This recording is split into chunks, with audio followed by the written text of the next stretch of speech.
বাংলাদেশের মুক্তি সংগ্রামের সঙ্গে ওতপ্রোতভাবে জড়িত ধানমন্ডি ৩২ নম্বরের বঙ্গবন্ধুর ঐতিহাসিক বাড়িটি গুঁড়িয়ে দেওয়ার চাপ সামলাতে হিমশিম খাচ্ছে অন্তর্বর্তী সরকার। খোদ সরকারের উপদেষ্টা ও প্রভাবশালী সমন্বয়কেরা সরাসরি উস্কানি দেয়ায় বেড়েছে বিপদ। দেশের মধ্যে ব্যাপক সমালোচনার পাশাপাশি বিদেশে তৈরি হয়েছে বড় ধরনের ভাবমূর্তির সংকট। বাংলাদেশে আদৌ অন্তর্বর্তী সরকারের কোনো নিয়ন্ত্রণ আছে কিনা তা নিয়েও উঠেছে প্রশ্ন। এমন অবস্থায় ১৮০ ডিগ্রি ঘুরে গিয়ে বিবৃতি দিতে বাধ্য হয়েছে সরকার। তবে বিশ্লেষকেরা বলছেন হাতছাড়া হয়ে গেছে ভাবমূর্তি পুনরুদ্ধারের সুযোগ। সরকারের পতনের ৬ মাসের মাথায় ঘোষণা দিয়ে পুলিশ ও সেনাবাহিনীর নাকের ডগায় ৫ ফেব্রুয়ারি ধানমন্ডিতে বঙ্গবন্ধুর স্মৃতি বিজড়িত ভবনে হামলা চালানো হয়। ভাঙচুর, আগুন দেওয়ার এক পর্যায়ে এক্সকেভেটর এনে গুঁড়িয়ে দেওয়া হয় পুরো ভবন। আমাদের অনুসন্ধান বলছে সরকারি নিয়ন্ত্রণে থাকা সিটি কর্পোরেশন থেকে বুলডোজার এনে ৩২ নম্বরের বাড়িটি গুঁড়িয়ে দেওয়া হয়। পরদিনও চলে ভবন ভাঙার মিশন। দিনভর ভাঙচুর ও লুটপাটের পর বিকেলে গরু জবাই করে আয়োজন করা হয় জিয়াফত। পুরো সময়টিতে সরকারের ভূমিকা ছিল জেগে জেগে ঘুমানোর মতো। পরিস্থিতি দেখেও না দেখার ভান ছিল সরকারের। বিবিসি বাংলা সহ একাধিক আন্তর্জাতিক গণমাধ্যমের খবরে বলা হয়েছে এসব ঘটনায় সরকারের দিক থেকে সেভাবে শক্ত অবস্থান দৃশ্যমান ছিল না। ফলে সরকারের ভূমিকা নিয়ে প্রশ্ন ওঠে। সেনাবাহিনীর সদস্যরা অনেক পরে ঘটনাস্থলে গেলেও তারা নিরাপদ অবস্থান বজায় রেখেছে। শুধু ধানমন্ডি ৩২ নম্বরে নয়, শেখ হাসিনার স্বামী ডক্টর ওয়াজেদ মিয়ার বাসভবন, সুধা সদন সহ সারা দেশে টানা ২ দিন ধরে গুঁড়িয়ে দেওয়া হয়েছে আওয়ামী লীগের অনেক শীর্ষ নেতার বাসভবন ও দলীয় কার্যালয়। একাধিক গণমাধ্যমের খবরে বলা হয়েছে ৫ ফেব্রুয়ারি মধ্যরাত থেকে ৬ ফেব্রুয়ারি পর্যন্ত সারা দেশে ৩৫টি জেলায় আওয়ামী লীগের নেতাদের বাড়িঘরে হামলা হয়েছে। বঙ্গবন্ধুর স্মৃতি ফলক, মুরাল ও নাম ফলক ভেঙে ফেলার পাশাপাশি গ্রাফিতি মুছে ফেলার ঘটনা ঘটেছে। বেশিরভাগ জায়গায় হয়েছে লুটপাট। এমন তাণ্ডবে গোটা দেশে ছড়িয়ে পড়েছে আতঙ্ক। অভিনেত্রী মেহের আফরোজ শাওনের বাড়িতেও দেওয়া হয়েছে আগুন। সাবেক সেনাপ্রধান মইনু আহমেদের নোয়াখালীর বেগমগঞ্জের গ্রামের বাড়িও হামলা থেকে রক্ষা পায়নি।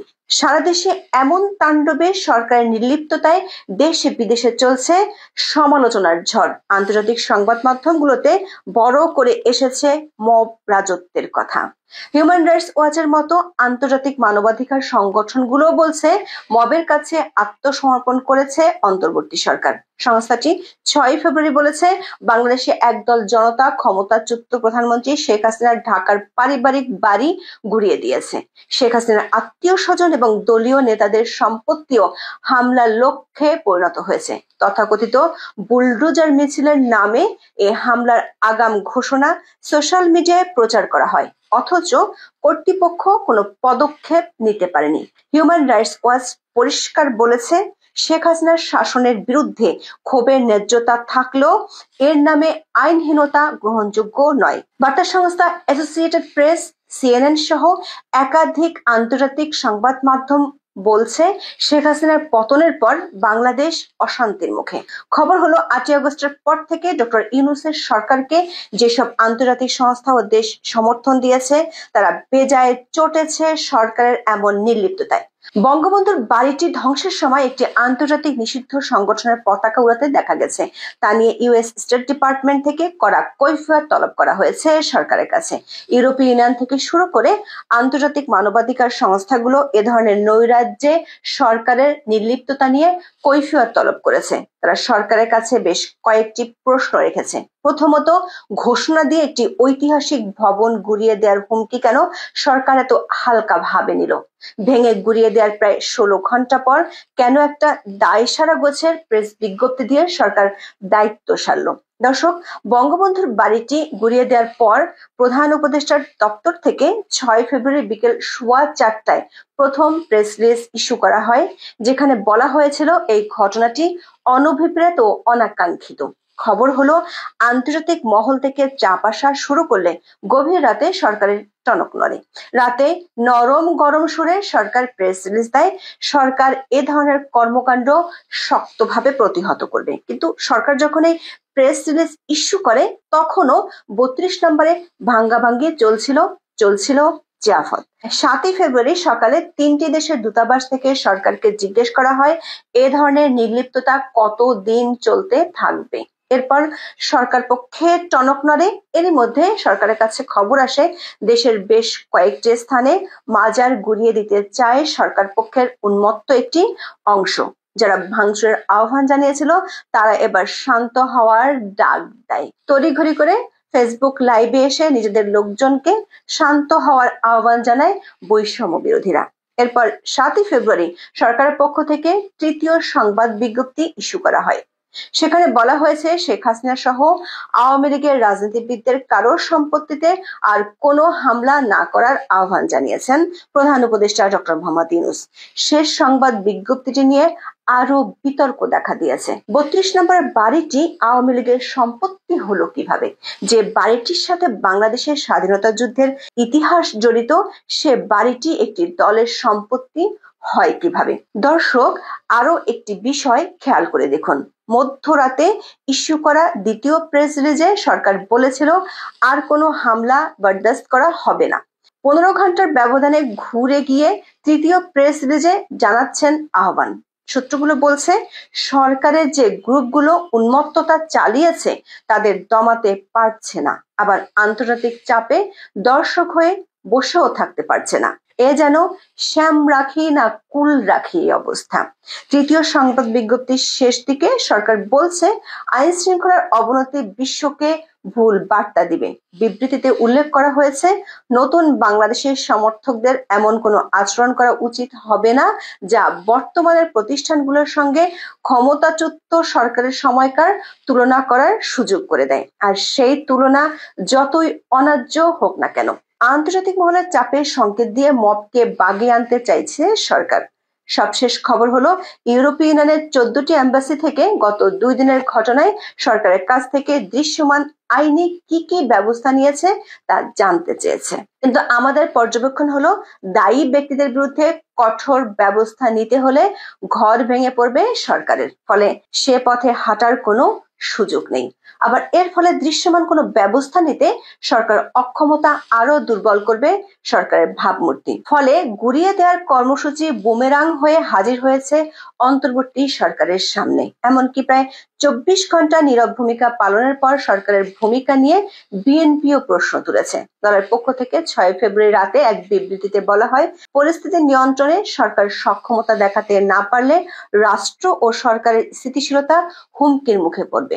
গণতান্ত্রিক ছাত্র পরিষদ, নাগরিক ঐক্য, হেফাজতে ইসলামের নেতারাও মনে করছেন যা ঘটেছে তার জন্য সরকারের ব্যর্থতা দায়ী। আন্তর্জাতিক একাধিক সংস্থা মবকে উস্কে দেওয়ার পিছনে সরকারের একজন উপদেষ্টা ও সরকার সমর্থক ছাত্র সংগঠনগুলোর ভূমিকা নিয়ে প্রশ্ন তুলেছে।